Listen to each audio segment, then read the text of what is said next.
In a surprising move, Jake Matthews, a 10-year UFC veteran and Army reservist from suburban Melbourne, shared with his friends that he had reverted to Islam.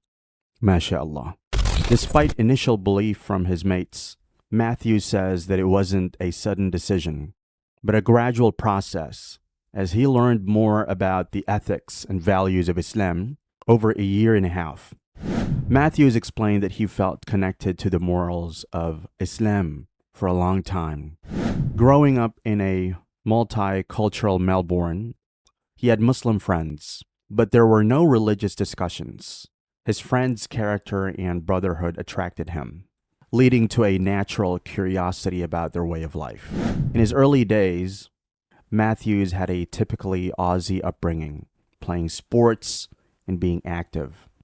Martial arts, especially Brazilian Jiu-Jitsu, brought him closer to his Muslim friends, erasing any cultural differences.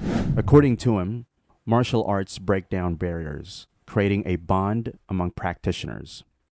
So you went to a mixed school? Were you from a mixed neighborhood where you had Muslims? Melbourne's very multicultural, and the early days it was a typical Aussie kid growing up.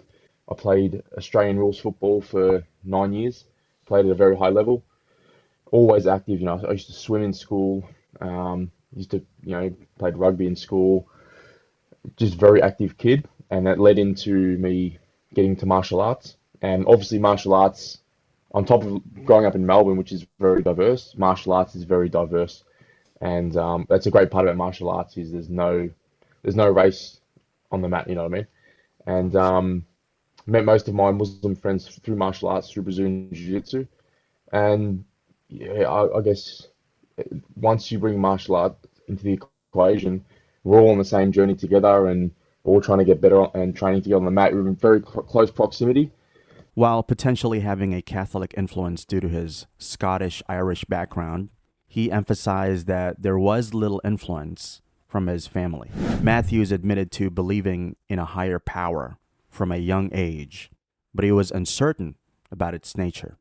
Around 2.5 years ago, Matthews listened to a podcast named The History of Christianity. Little did he know that this choice would set the stage for a remarkable journey. Months later, he decided to switch gears and listen to The History of Islam by Haddad.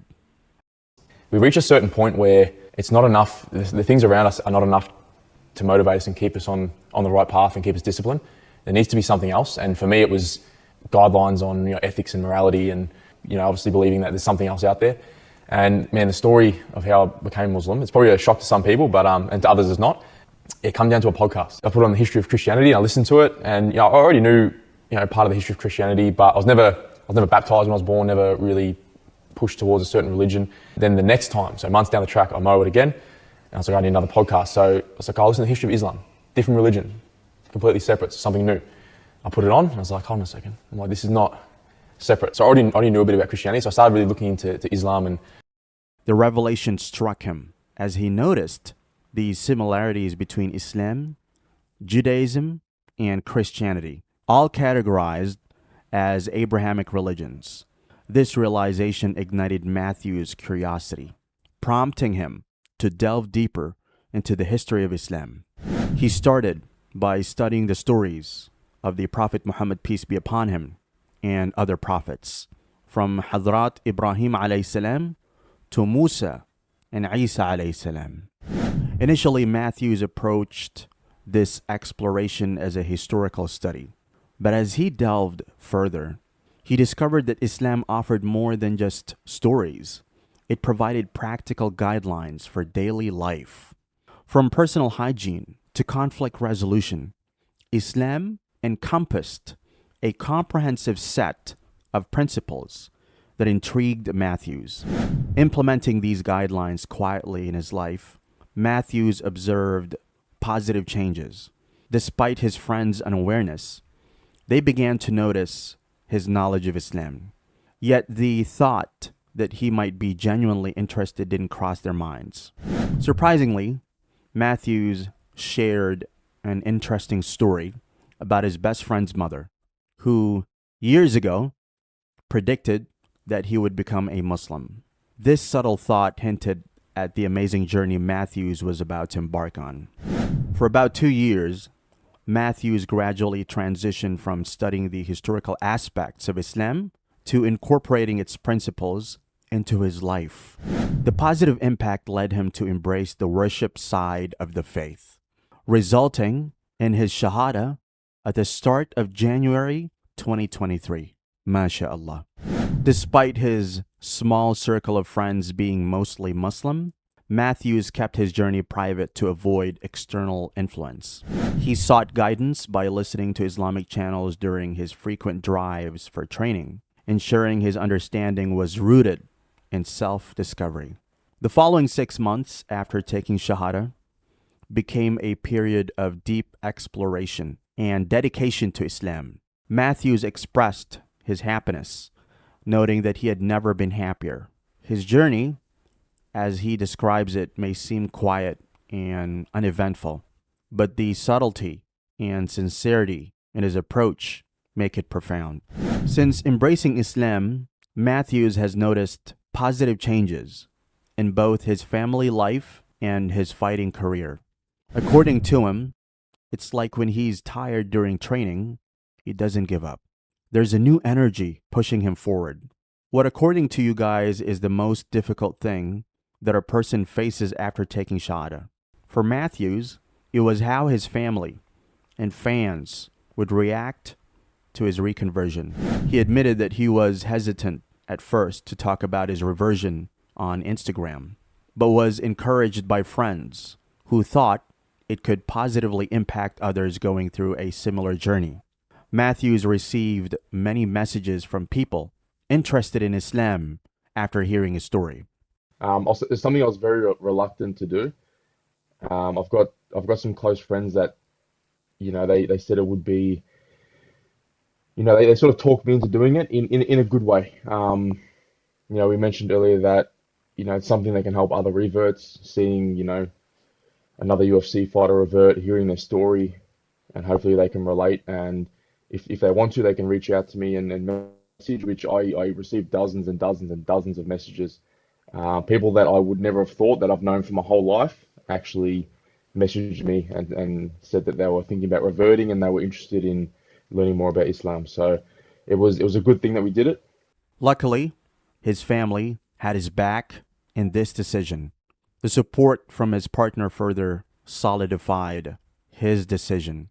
Matthews acknowledges his luck in having a supportive environment as he continues to navigate his newfound faith.